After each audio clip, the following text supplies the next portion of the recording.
Hey everyone, this is Logan from Cigar Federation, winding down the last hour of IPCPR 2013. I don't think that says I mean, that's it. I mean, exactly. It's smoking exactly.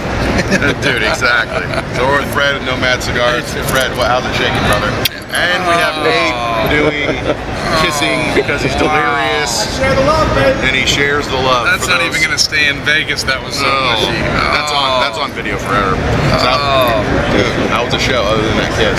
Until that very moment, it was kick-ass amazing. Cool. I mean, it really was. I mean, this is really my first show. Right. I mean, last year you didn't have a booth. I didn't have a booth. I saw the show. It was kind of a recon mission for me, so I understand what I was walking into. Spent a lot of time, marketing the company since then. The word's been out, building shops on a weekly basis. But this was really the first chance for even some of the shops that had never met me personally to come up, and then a lot of shops that are hesitant to take on a new brand until they meet you personally. Right. So I know there's mixed reviews always at any show as far as how it went or whatever. It definitely exceeded what I thought would happen, and I was pretty aggressive on my goals.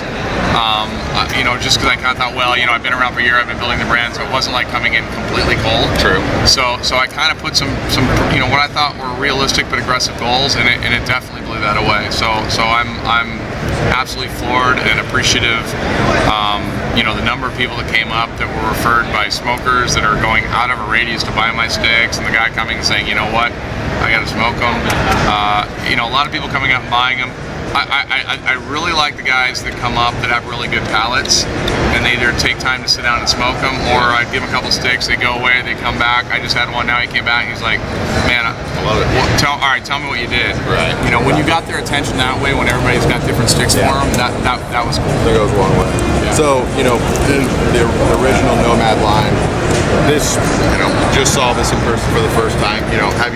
What was the feedback on the lot? It was great. I mean, the first review came in yesterday as a 91. I held it till the release of the show. The original line was all Dominican Republic. Right. There's a little bit of Nicaraguan Ligero in it that we played kind of a neat way on the Fugitive 2. This was my first blending experiment in Nicaragua. Yep. And I went over there, everybody's like, oh, you gotta come over to Nicaragua, and it really was a fact-finding mission. Went out, started in the fields, even though I've seen tobacco fields, but I hadn't seen them in Nicaragua. I hadn't seen the soil, hadn't seen the layout. Bought a bunch of tobacco, stumbled on 2 bales of kind of really good Ligero that was a little bit different. Went back, blended, and came up with this. And the unfortunate part was that I could only get 357 boxes out of all of it. It's a 12-count box. 50 boxes I kept for myself. 307 I put out to retailers. I pretty much told them, look, put it on the shelf, open it up, put a limit 2 on it, because when they're gone, they're gone. It's not. I actually went down 2 weeks before the show to try to get more of the Ligero, because I can get the Lapa, I can get the Habano Banner, no problem. I couldn't get the Ligero that was the same. So when it's gone, it's gone. It's true. And for you guys on Cigar Federation, I smoked and reviewed a pre-release sample, and Dominican, I'm learning that it's not really my flavor, but this, if you're not watching, that's good. I mean, you need to definitely check this out. The lot 1386. Please take it. I mean, it's yours. No way. No. Why not? No. Why not? Why not? Why not? It's an empty box. I mean, I don't have a problem. No. It's got wrapper on it, people. It is full. No. Smoke it. I mean, it's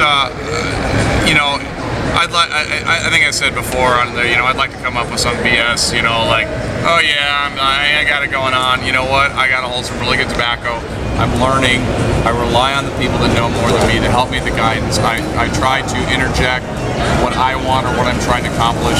On this one, I was trying to accomplish, since I was coming off the DR, I wanted somebody that was a DR smoker to say, okay, I keep hearing about Nicaragua. It's obviously hot right now.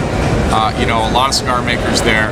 I wanted to introduce them to the Ligero, but not blow them away, either in strength or even in being too full-bodied or too complex. It's not a horribly complex cigar.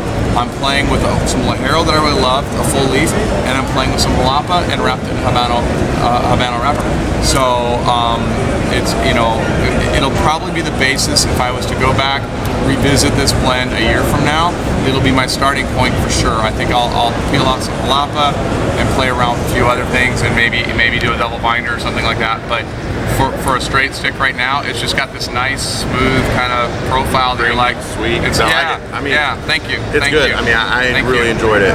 You know, on that note, I mean, first forte into, you know, Nicaragua very well. You know, some new news came out recently a couple of weeks ago. You know, with your kind of next Nicaraguan cigar with AJF. So tell us a little bit about that. I mean, I went down. I mean, it was a lofty goal. I mean, I have a lot of respect for AJ. I wanted a full line production in Nicaragua. There's obviously a lot of choices down there. I knew kind of what I wanted cigar-wise, and to have it come out of AJ's factory is huge for me. Not only for me personally, just from a company standpoint, and you know, that'll be a 21 count box press Sumatra. You know, unless I change something box count wise or whatever, but you know, that's what it's going to be. I've already had the stick. The blending's done. It'll probably be end of September, early October, give or take a few weeks. It needs to sit, but I'm real happy with the stick, and I think everybody's going to be happy in the growth of not only you know, really into Nicaragua, not just an LE, but also the growth of the company that way and expanding. Right. So, you know, guys, for guys watching this on Cigar Federation, if you haven't checked out, you know, any of the Nomad stuff, you definitely need to.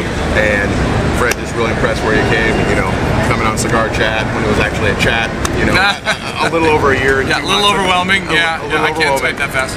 But, I mean, I'm just really impressed with you. No, I appreciate what you guys are doing and getting exposure. There's a lot of great sticks. I mean, I've said before, as a consumer, this is the time to be a consumer. It's true. There's some great stuff out there. So, and I'm just appreciative that in that environment with so many good choices, guys are gravitating towards what I've got. Exactly. I'm really humbled by it. I couldn't have said it better. But I'm not you. So Fred, appreciate your time as always, man. Congrats on the great Thanks show. everybody listening and watching. And, you know, wherever you're at, hopefully at home. So, everyone, this is Logan from CigarFederation.com. Rob just took that box. He's about to get a fucking judo chop to the neck. Can we swear on this? Yeah, of course. Apparently. I'm not really giving it to you. It was just for the show. We're not rolling anymore, right? Yeah, I was just doing it for the show. Are we rolling? No. And thank you so much for your support. I appreciate you, friend. Love you.